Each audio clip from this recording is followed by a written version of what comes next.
And welcome to my class and stories. अभी हम discuss करेंगे NIOS का क्लास 12th का इकोनॉमिक्स का चैप्टर 3 आर्थिक समृद्धि और आर्थिक विकास। आर्थिक समृद्धि और आर्थिक विकास ये है NIOS का इकोनॉमिक्स का क्लास 12th का चैप्टर 3। चलिए इसको स्टार्ट करते हैं। इसका एक ब्रीफ डिस्कशन करेंगे, बाकी बाद में करेंगे। अर्थशास्त्र दुर्लभता एवं सफलतापूर्वक निपटने के लिए तीर चुनाव से संबंधित अध्ययन है।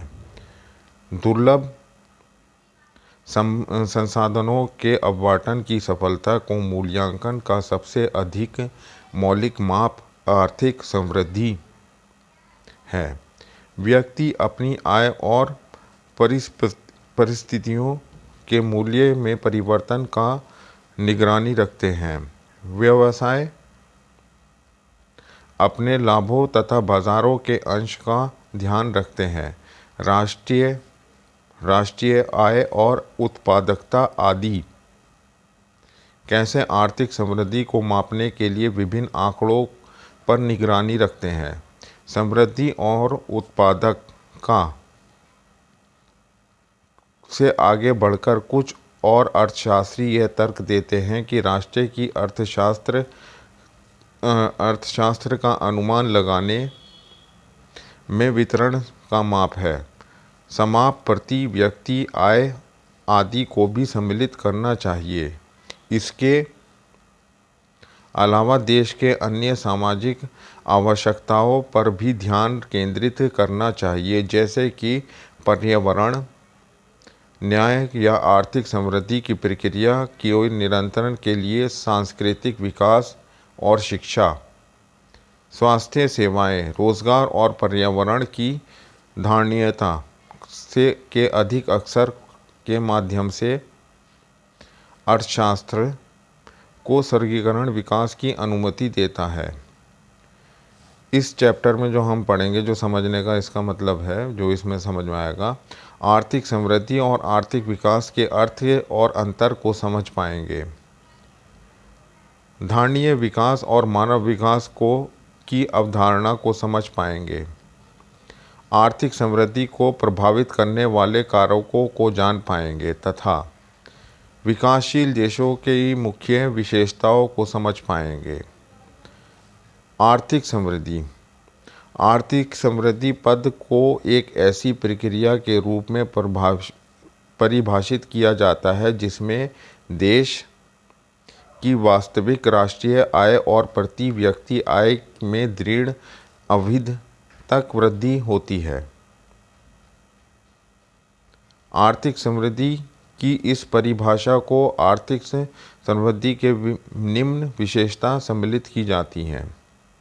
नंबर 1, आर्थिक समृद्धि राष्ट्रीय आय और प्रति व्यक्ति आय के वृद्धि की प्रक्रिया का सम्मिलित संकेत करती है। प्रति व्यक्ति आय में वृद्धि आर्थिक समृद्धि का एक बेहतर माप है, क्योंकि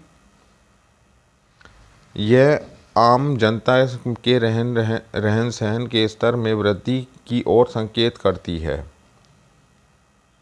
आर्थिक समृद्धि की माप राष्ट्रीय आय में व्यावसायिक वृद्धि के रूप में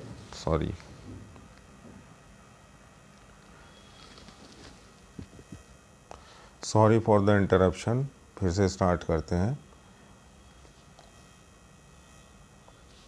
आर्थिक समृद्धि की माप राष्ट्रीय आय में वास्तविक वृद्धि के रूप में की जाती है, न केवल मौद्रिक आय अथवा सांकेतिक राष्ट्रीय आय में वृद्धि के रूप में। दूसरे शब्दों में, वृद्धि वस्तुओं और सेवाओं के उत्पादन में वृद्धि के रूप में होनी चाहिए, केवल विद्यमान वस्तुओं की बाजार कीमत में वृद्धि के कारण नहीं होती। नंबर 3, राष्ट्रीय आय में वृद्धि दीर्घकाल के लिए होनी चाहिए। राष्ट्रीय आय में प्रति व्यक्ति आय में वृद्धि दीर्घकालीन अवधि तक रहनी चाहिए। आय में अल्पकालीन, मौसमी या स्थायी वृद्धि को आर्थिक समृद्धि में भ्रमित नहीं करना चाहिए। आय में वृद्धि उत्पादन क्षमता में वृद्धि पर आधारित होनी चाहिए।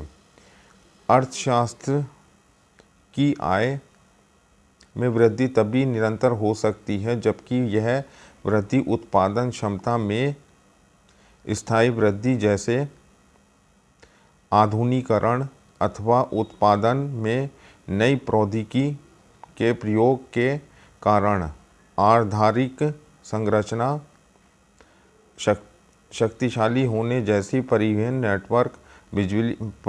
नेटवर्क बिजली के उत्पादन में वृद्धि आदि के कारण हो। आज बस हम इसमें इतना ही कर रहे हैं, बाकी इसकी डिटेलिंग जो है दूसरे वीडियो में करेंगे। आर्थिक विकास क्या है इसमें और इसके जो क्लासिफिकेशंस हैं उनको करेंगे। Thank you very much for watching the video.